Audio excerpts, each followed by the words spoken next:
So here's the problem with both the DSM and the ICD-10. Both of these manuals use this all or nothing checklist system, don't they? You either have it or you don't. And that means with even the criteria, either you have it or you don't. And it doesn't give you much room in there. So if we're trying to figure out if someone has a personality trait or a quirk versus a disorder, it's difficult based on just looking at the descriptions. So the ICD-10 and the DSM is moving out of, this is a medical model. It's moving out of the medical model based on like diagnosing anemia. You go through the list of, if you've got 5 out of the 8 checked, that means you have it.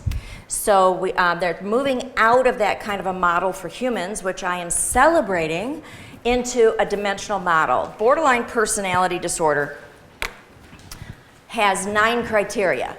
If there's 9 criteria, you need 1 more than half. So that would be 5. Do you know why 5 was chosen?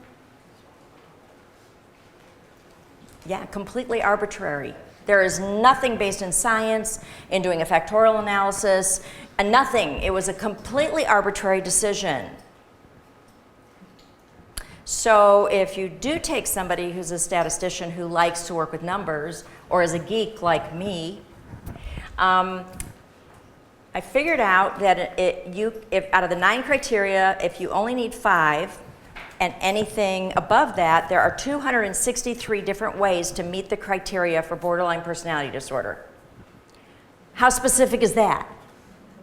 That doesn't sound specific to me.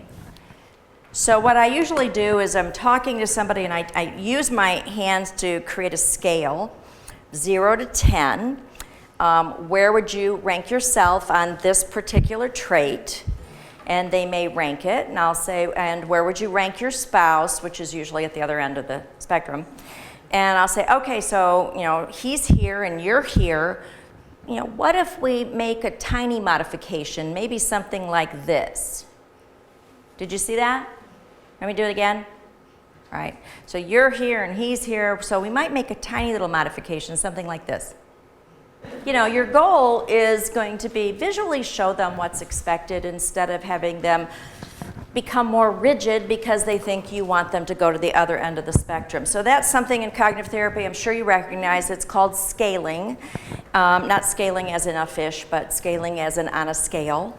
And that does help when we're working with someone like that.